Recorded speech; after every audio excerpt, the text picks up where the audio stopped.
Well, good morning. Thank you for joining me. Brand image, customer experience, customer engagement.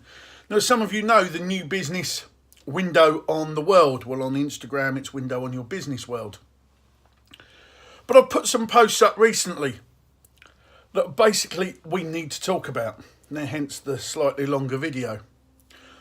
The problem in most businesses, the small ones that I go to that want to grow, that want to develop, that call me in, there's one common theme. Either the owner or the managers they've got. And I'm going to break this down into the simple thing. And I've spoken to recruiters and I've got some good friends in the recruitment world. The fundamental basics, we understand it's your business. I've spoken about the business as your baby millions of times. But it comes down to your business is not going to grow unless you take steps forward. You're going to go, hey, Dad, I've been going 10 years, I've been going 15 years, I've got some stuff. Yeah, you have. But you're still getting hands on. I've got millionaire friends, have got multiple businesses. They're not in making the clay. And this is fundamentally where I need you to understand. You employ people to do jobs. And you give them those jobs and they supervise those jobs and you delegate those jobs and you instruct those jobs onto your people. You're handing down. Now there comes a point that you are only as good as the team. And if you put a good team in, they will go on and they will do things. And the same with your managers. But this is where I need to talk to you as the owner. And we're going to use a shipping reference because it's the only thing that I think will get through and that will make the statement. You can own the ship, but you cannot be down in the engine room, serving the food, parking the trucks and the passengers on it, and being the captain of the ship all at the same time. You have to delegate it. You have to trust that other people are going to do the job you've employed them to do. So it comes back to a simple thing. You might own the shipping company, but it doesn't mean that you can go out and be the captain. Doesn't mean you can be the head cook, the head parking attendant, the head engineer. At the end of the day, and I'm going to use a reference, Richard Branson owns Virgin Planes. He isn't the pilot day in, day out. Yes, we know he flies. Yes, we know he can serve food. But he doesn't do it day in, day out. He's off growing the business.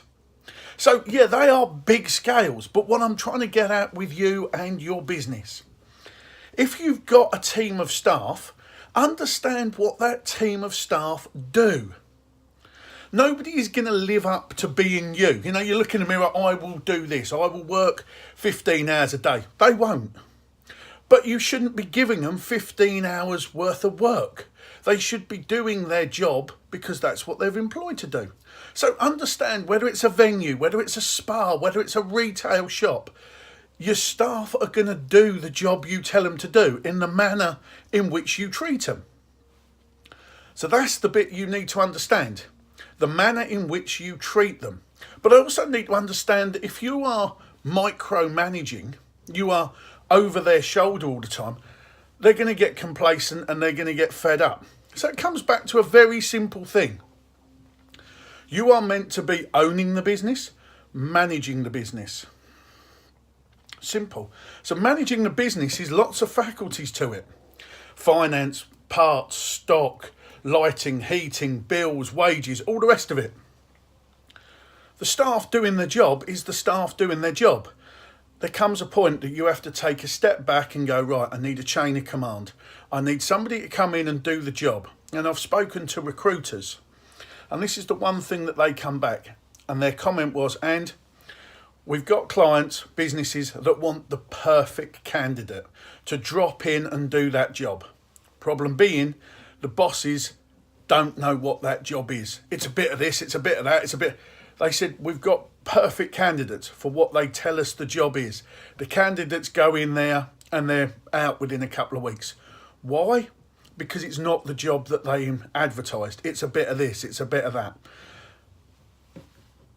Now that's down to you. You want a candidate to press buttons on a computer, okay? You get them in. They're a best button pushing. And when they're in there, you start saying to them, well, there's a whiteboard, there's a conference room, there's this, there's that. Well, no. I'm the best at pressing buttons. Yeah, but we need you to adapt. Well, if you'd have said that in the CV, I wouldn't have applied. So you need to understand what you're asking of your staff, what you're asking of you. And there comes a point that you have to step back in order to the business to grow. So back to the shipping analogy. You can be the captain of a little ship, but when it comes to going for the bigger ship, you need a crew. And then all of a sudden you need to go, right, I need to plot that course. Can you take that out for me? Yeah, we can take that out for you. So that's the boat going out while you're then booking the customers and getting the next passengers on. Then you make somebody else up and they take the next one out. So it's all about you, managing the business, managing expectations. And please understand that the people that you employ are wanting to do their best. And I was talking to many staff. We want to do their best, but the boss doesn't know what they're doing. They don't want to take over your company. They don't want to take over your company. They want to come in, do a day's work, get paid and go home. And they want to do their best. They want to know that there's work coming in tomorrow. There's work coming in the day after, the week after. They've got a job for the next 5, 6, 7 years. Only you can get that. So just bear that in mind. Are you the white elephant in the room? Are you the boss that's too controlling, too hands-on?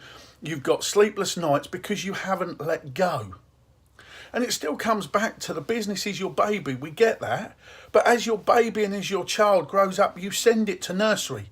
You have no problems with it going to nursery or going to school. Teachers get involved. Grandparents get involved. Peers get involved. Same with your business. You're still its parent. You're still the owner of the business. You're still meant to be managing the business. But start putting in, this is what's going to happen. This is my supervisor. They can do that. Build them up. Trust them. Because at the end of the day, you're going to need a holiday. You're going to need time off. You're going to need to do things. You're going to need family time. If you've built the team in place and the team can trust and the team can go forward, you can step back. And then when you can step back, you can bring more business in. You can go networking. You can go on corporate times. I can't quite get my head around why you would want to be the owner, the captain, the engine room, and it's just too much. The business is going to grow. The business is going to go forward. Let it organically go forward with the team that you put in. Give them trust. Give them respect. Let them go forward. You can always do a little health check and check up on them. So most of what I do, I go and see these businesses and I go, right, have you let them, a little bit of training wheels. Let them go. Let them go forward on their leash. Just have a look at it. No, and no. If they don't go forward and they don't grow as your staff members and they don't encourage and they don't bring in new business and they don't get enthusiastic, you aren't going to have a business. You aren't going to be growing, and you need to grow, and you need to understand that your team and your staff grow forward, and the better team you have, the better results you're going to get. You look at that in sport. That's where we come from. The best team get the best results with the best equipment. They have the best funding and the best money. Simple. It is that simple. So your team, your business, you are the manager. You are going to be simple. But understand it's in here, in you. Can I let him do that job and leave him alone for a day? If you can't, that was your problem for hiring him.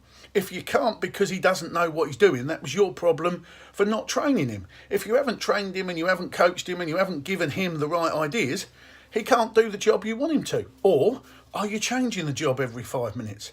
And a lot of the businesses I'm going into now, small to medium businesses, it's stagnant. You've got to try and inject life into it. And that life is inspiring your team. You're meant to be a leader. You're meant to own the business and go, yeah, this is what it was. This is why I had the passion. Come on. And if they're with you, they're with you. But you've got to let them go forward a step. So understand that the problem might be with you. I've had to look in the mirror several times and go, what am I doing? What am I doing here? And adjust and develop myself. It's the same for you, really. Understand what you want to do with your business. Call in a consultant. I'll be quite honest with you and go, look, problem's you, the problem's her, the problem's him. This is what you're asking. This is what you're doing. Understand it. Grow your business. Engage a consultant and help you grow your business. Take care and have a good day.